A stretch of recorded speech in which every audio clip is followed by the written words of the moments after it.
नमस्कार, मुद्दा देख रहे हैं आप और मैं हूं आपके साथ ज्योति सांगवान। पिछले दिनों एक डिनर को लेकर हरियाणा की सियासत में जमकर चर्चाएं हुई। बहुत सारी अटकलें लगाई गई, कई तरह के सवाल भी उठे क्योंकि डिनर का कार्यक्रम केंद्रीय राज्य मंत्री राव इंद्रजीत सिंह की ओर से चंडीगढ़ में आयोजित किया गया था।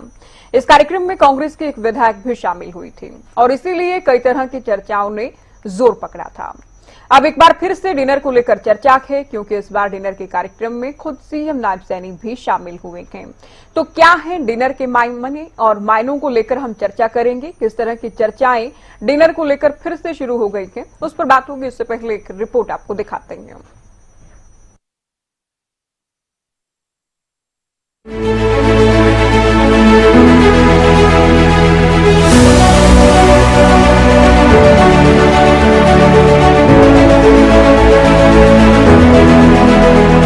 राजनीति में डिनर एक हथियार की तरह इस्तेमाल किया जाता है, अपनी ताकत बढ़ाने के लिए या विरोधियों को आंखें दिखाने के लिए। विशेष रूप से इसका इस्तेमाल तब किया जाता है जब सरकार गिरने वाली हो या चुनाव होने वाले हो, यानी सूबे में विशेष राजनीतिक परिस्थितियों में ही डिनर का आयोजन किया जाता रहा है। लेकिन पिछले दिनों प्रदेश में हुआ एक डिनर काफी चर्चा का विषय बना। डिनर का आयोजन किया गया केंद्रीय राज्य मंत्री राव इंद्रजीत सिंह की तरफ से। इस कार्यक्रम में एक कांग्रेस विधायक ने भी शिरकत की, जिसे लेकर कई तरह की चर्चाएं शुरू हुई, कई तरह की अटकलबाजियां हुई और सवाल हुए। हालांकि बीजेपी नेताओं ने इस डिनर का विरोध नहीं किया, लेकिन सियासी गलियारों में चर्चा ये भी चली कि डिनर में शामिल होने वाले कई विधायक सीएम से मिले हैं और इस डिनर के बारे में सीएम को जानकारी दी। इस सब के बाद केंद्रीय राज्य मंत्री राव इंद्रजीत सिंह को सफाई भी देनी पड़ी। तो मेरी बेटी का घर पहली बार जब अगर हरियाणा के कैपिटल के अंदर बनता है और वो कहते हैं हाउस वार्मिंग, कभी सुना? अंग्रेजी बोलते हैं हाउस वार्मिंग।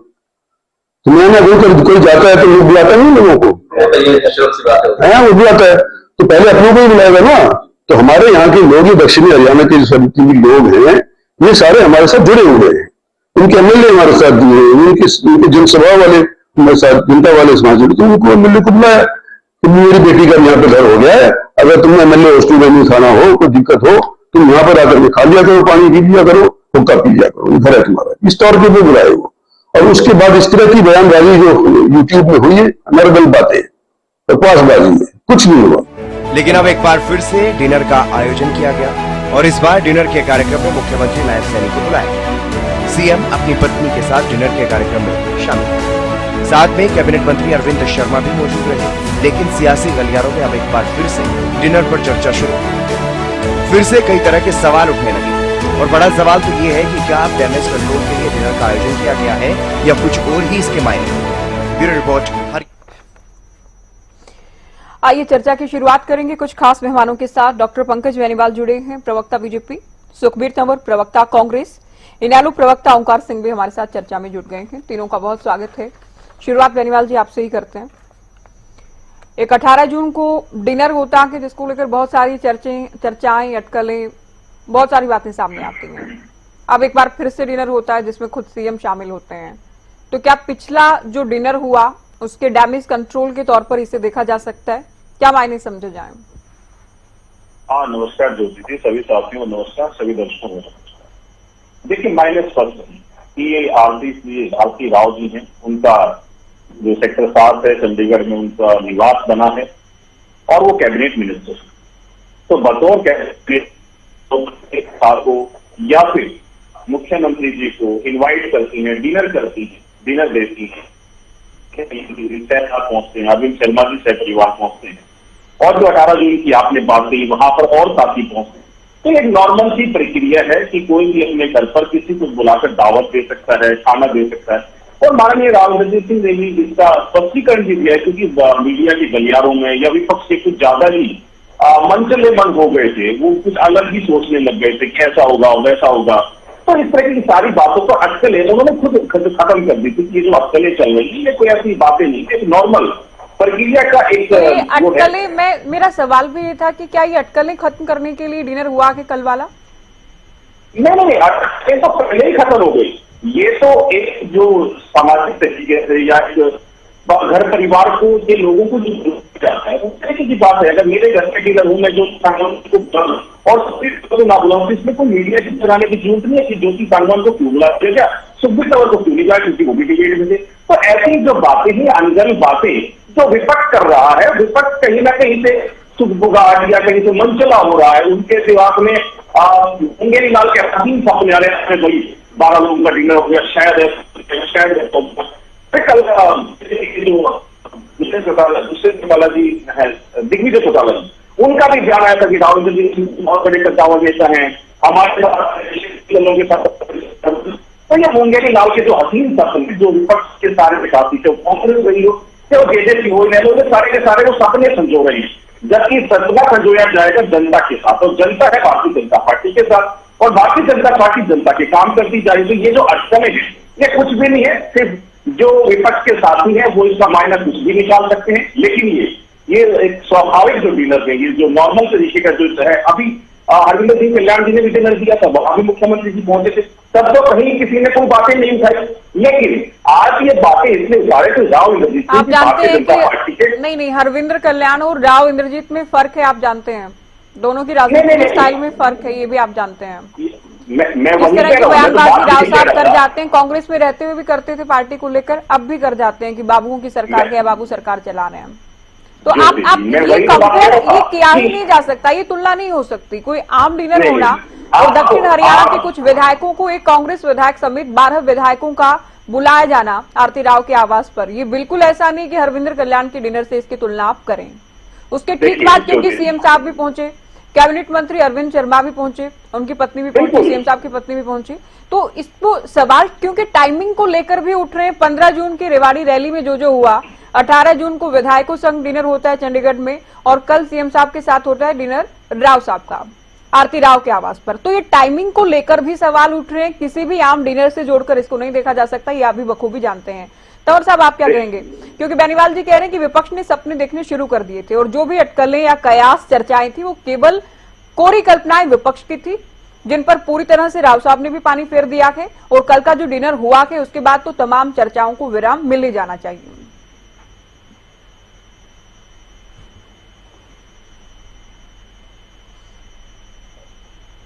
तंवर जी है क्या हमारे साथ पीसीआर? सुखबीर तंवर जी आवाज मिल रही है आपको? आवाज नहीं आ रही आपको मेरी? नहीं, अब आपकी आवाज आई है। आपने अगर सवाल सुना तो आप जवाब दीजिए। जो पंकज बेनीवाल जी ने कहा कि विपक्ष केवल सपने ले रहा है, उन सपनों। जी बोलिए। देखिए ज्योति जी, जिस प्रकार से रेवाड़ी में धन्यवाद रैली हुई और उसका मंच में जिस तरह से राव इंद्रजीत सिंह जी के तेवर थे माननीय मुख्यमंत्री की मौजूदगी में, और जिस तरह से उन्होंने जो मांग रखी या जिस तरीके से उन्होंने अपनी बात कही, और उसका जिस तरह से माननीय मुख्यमंत्री जी ने एक मैं क्या समझ कहूँ, मतलब एक उपेक्षा का भाव था। उन्होंने दक्षिण हरियाणा के लिए विशेष ध्यान देने की बात कही। हम और आप सब जानते हैं कि 2014 में, 2019 में, 2024 में जो भारतीय जनता पार्टी की सरकार बनी या 2019 में जो गठबंधन की सरकार बनी, उसमें दक्षिण हरियाणा का विशेष योगदान था। इसके तहत राव इंद्रजीत सिंह जी ने अपनी बात मुख्यमंत्री जी के सामने रखी, और उसके बाद जब उनका जो उपेक्षा का भाव था, उसके बाद ये डिनर वाला विषय आया, और जिसमें जो राव इंद्रजीत के समर्थक के लोग हैं या उनकी विचारधारा के लोग हैं, उसमें हमारी भी एक विधायक है जो उन्होंने डिनर से जाने का किसी को कोई नहीं रोक सकता, होते रहते हैं। लेकिन जैसा कि आज आपने विषय उठाया कि इसकी टाइमिंग पे सवाल है, निश्चित तौर पे वो जो 12 दक्षिण हरियाणा के विधायकों की डिनर डिप्लोमेसी थी, उससे भारतीय जनता पार्टी की जो आंतरिक कलह है वो सतर पे आ गई, और इनके बीच का जो विश्वास है और समन्वय निरंतर नहीं है विगत के 11 वर्षों में, और उसकी मार दक्षिण हरियाणा से निरंतर पड़ रही है। उससे जो पार्टी विद डिफरेंस होने का दावा करती है भारतीय जनता पार्टी, वो पार्टी विद डिफरेंस नहीं है, पार्टी विद मैनेजमेंट है। इसके अलावा जिस तरह से डॉक्टर बेनीवाल बात कर रहे थे और जिस तरह से आपने तथ्य रखे हैं, हमारा कोई ऐसा विषय नहीं है। ये तोड़फोड़ करना, पार्टियों को तोड़ना, सरकारों को तोड़ना, ये भारतीय जनता पार्टी का काम है। निरंतर यही है, मध्य प्रदेश में किया, राजस्थान में प्रयास किया, कहाँ इन्होंने प्रयास नहीं किया। और जहाँ इनके 6 विधायक हो वहां भी ये पूरी सरकार बना लेते हैं। जिस तरह का विषय आपने देखा विगत के 11 साल से जैसे केंद्र की सत्ता में आए, निश्चित तौर पे ये उछल पुछल का नतीजा है। और दक्षिण हरियाणा निरंतर इस बात के लिए दुखी, हताश, निराश, परेशान है। और जिस तरह से रेवाड़ी में जो माननीय राव साहब का एक आश्वासन था लोगों को 200 बेड का अस्पताल बनाने का, उसके बारे में जिस तरह से निरंतर धरना चल रहा है और माननीय राव साहब कह रहे हैं वो तो आदमी सारे कांग्रेस के आदमी है, 40% वोट राजभर को दी थी। ये कहीं ना कहीं इस बात को परिलक्षित करता है कि भारतीय जनता पार्टी सिर्फ चुनावी राजनीति करती है, इनका जन कल्याण से कोई सरोकार नहीं है। और जिस प्रकार की उथल पुथल फिलहाल हरियाणा प्रदेश में मची हुई है, ये इस बात का प्रत्यक्ष उदाहरण है। ओंकार जी, आपकी पार्टी कैसे देख रही है 2 डिनर जो हुए हैं बैक टू बैक अभी? क्या आप सब कुछ ठीक है सत्ता सिंह पार्टी बीजेपी में, या कोई उठापटक है जिसका डैमेज कंट्रोल का प्रयास कल का डिनर था? जैसे कि एक बात तो स्पष्ट है कि बीजेपी में सब कुछ ठीक नहीं चल रहा। बीजेपी को आदत है दूसरों के दरवाजे में झांकने की, दूसरों के गलियारे में झांकने की, लेकिन इनका अपना भी गुब्बारा फूटेगा। आप देखिए 12 विधायक दक्षिण हरियाणा के, उन्होंने डिनर किया है। डिनर डिप्लोमेसी है। और इस पर अनिल विज ने कहा कि मुझे नहीं बुलाया, मुझे बुलाया होता तो मैं भी जाता। और मुख्यमंत्री और उनकी पत्नी उनके घर पे जाते हैं। ये सब कुछ ठीक नहीं है।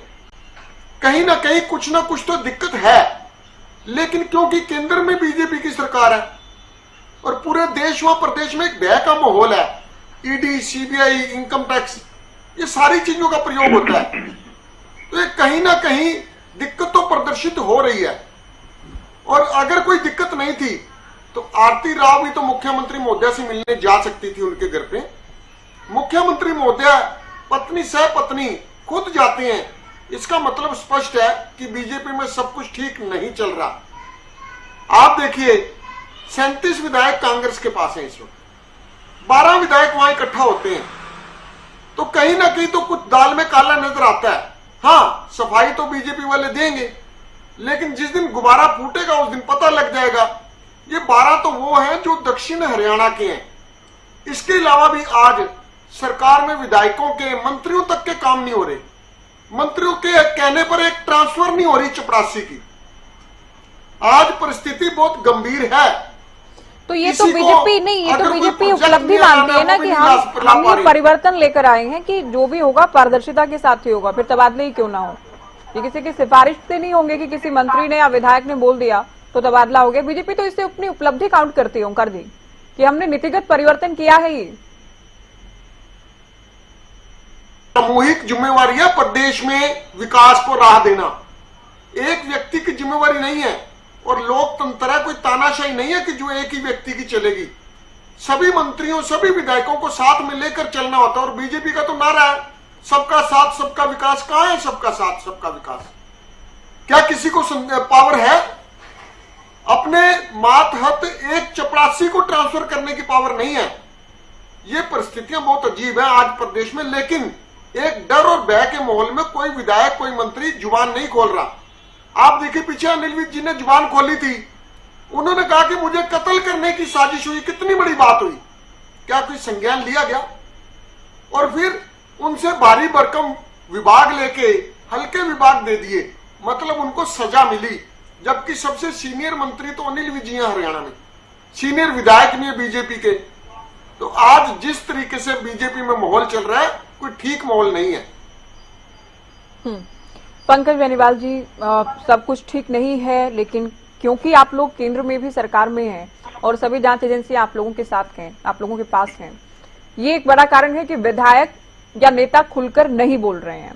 लेकिन जो रेवाड़ी रैली में हुआ, 18 जून को डिनर होता है, कल रात फिर से डिनर हुआ के ये इशारा दे रहा है, ये संकेत कर रहा है कि कुछ तो गड़बड़ है, जिसे ठीक करने का प्रयास हो रहा है। विपक्षी पार्टी के नेताओं की ओर से, प्रवक्ताओं की ओर से कहा गया, आपने सुना भी, कहिए। हाँ ज्योति जी, देखिए हमारी टाइमिंग भी ठीक है, हम बिल्कुल टाइमिंग के हिसाब से अपने काम करते जा रहे हैं। और राव इंद्रजीत सिंह जी भारतीय जनता पार्टी के कद्दावर नेता हैं, और ये लोग जैसे विपक्ष के साथी हैं, ये भारतीय जनता पार्टी के नेताओं पर चील गिद्ध के जैसे नजर लगाए हुए हैं कि किसी तरीके से कोई, जैसे ओंकार सिंह जी ने तो गिनाया कि 12 विधायक 37 उनके, तो इनकी तो खिचड़ी पकड़ी है, उस खिचड़ी को खत्म किया, वो खिचड़ी इनकी पकने नहीं दी, इसलिए इन सबको परेशानी बहुत बड़ी है। और भारतीय जनता पार्टी के अंदर सब कुछ सकुशल चल रहा है, सारी चीजें बिल्कुल सामंजस्य के साथ चल रही है, प्रेम भाव के साथ चल रही है, प्यार से चल रहा है, और डिनर भी बहुत प्रेम भाव के साथ, प्यार के साथ किया जा रहा है।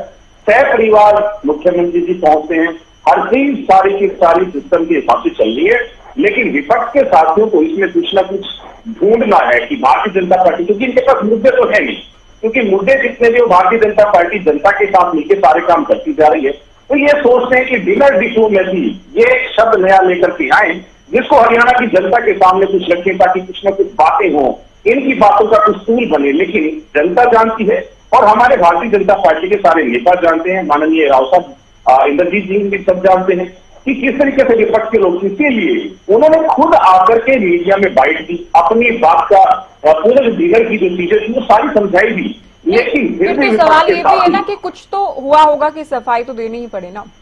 सफाई सामने आई कि कुछ विधायकों की ओर से सीएम साहब को भी सफाई दी गई, चर्चाएं हुई इस तरह की, जो डिनर में शामिल हुए उनकी ओर से भी अपनी, क्योंकि राव साहब खुद ही कह रहे थे कुछ विधायकों के फोन आए कि उन्हें सफाई देनी पड़ रही है मीडिया के साथ।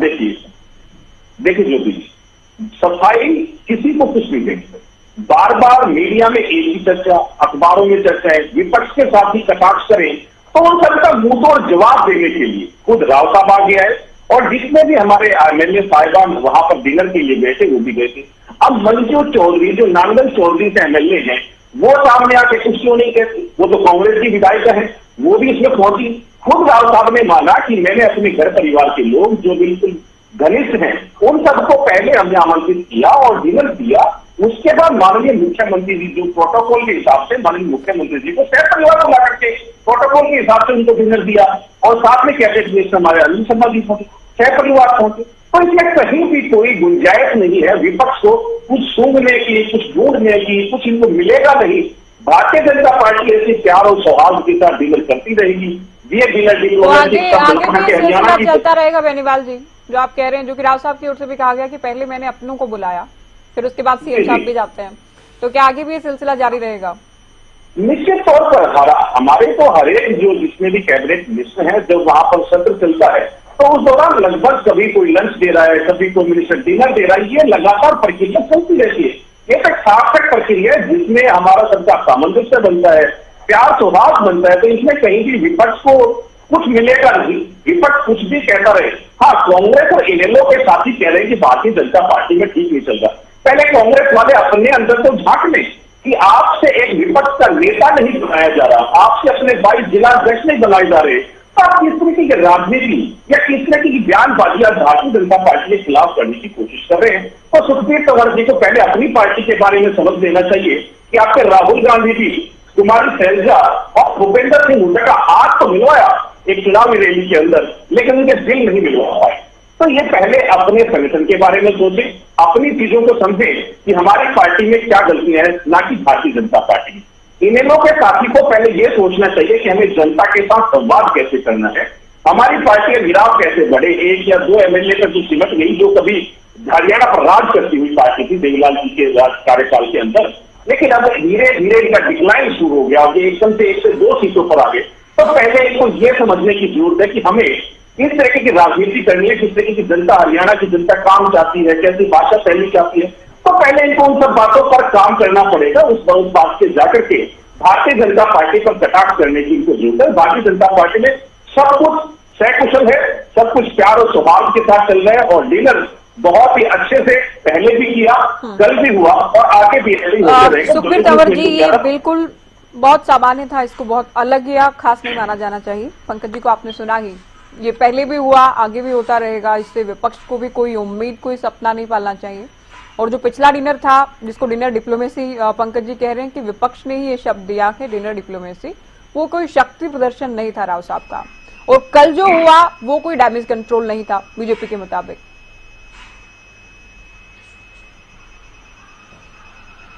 देखिए ज्योति जी, हमें किसी भी भारतीय जनता पार्टी के नेता की डिनर डिप्लोमेसी से कोई मतलब नहीं है।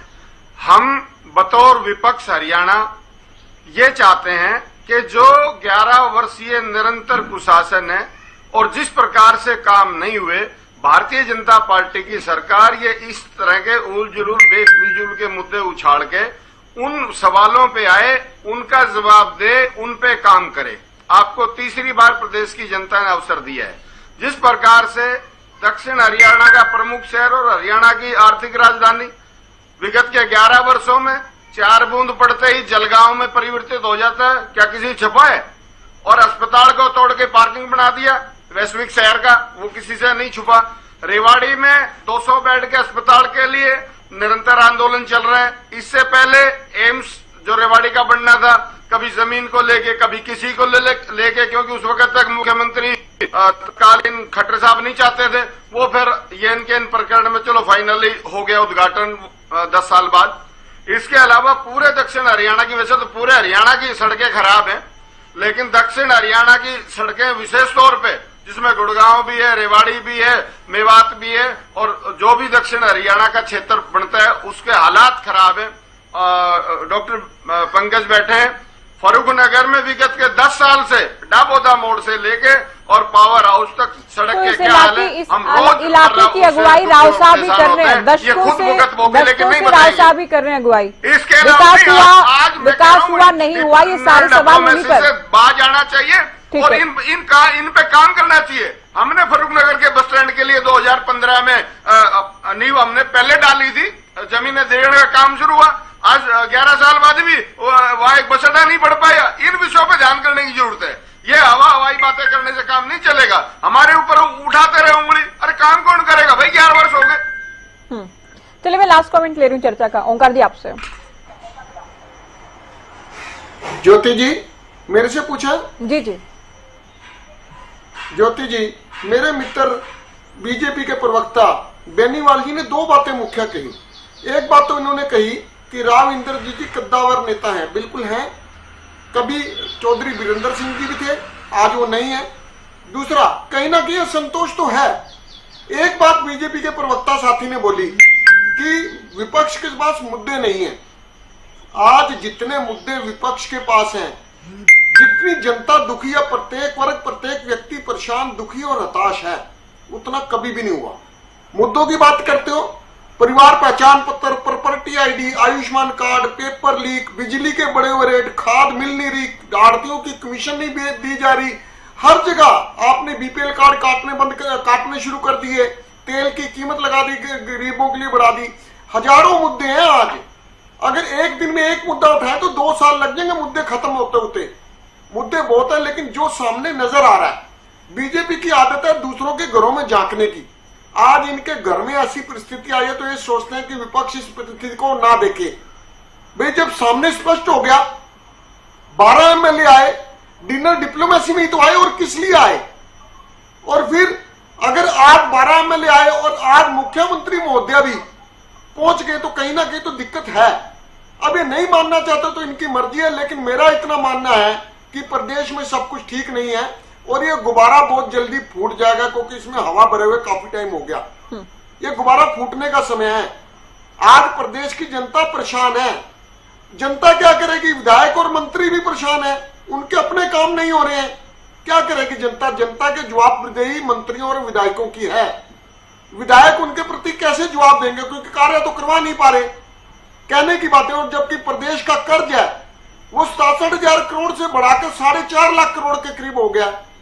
ठीक है, आप कह रहे हैं मुद्दे तो बहुत सारे हैं, अगर सरकार जवाब दे। बेनीवाल जी, बहुत छोटा सा जवाब इस बात को लेकर भी कि कल जो डिनर हुआ कि क्या ये दिल्ली के प्रयासों से, हाईकमान के प्रयासों से तो नहीं हुआ है, हाईकमान के दखल से?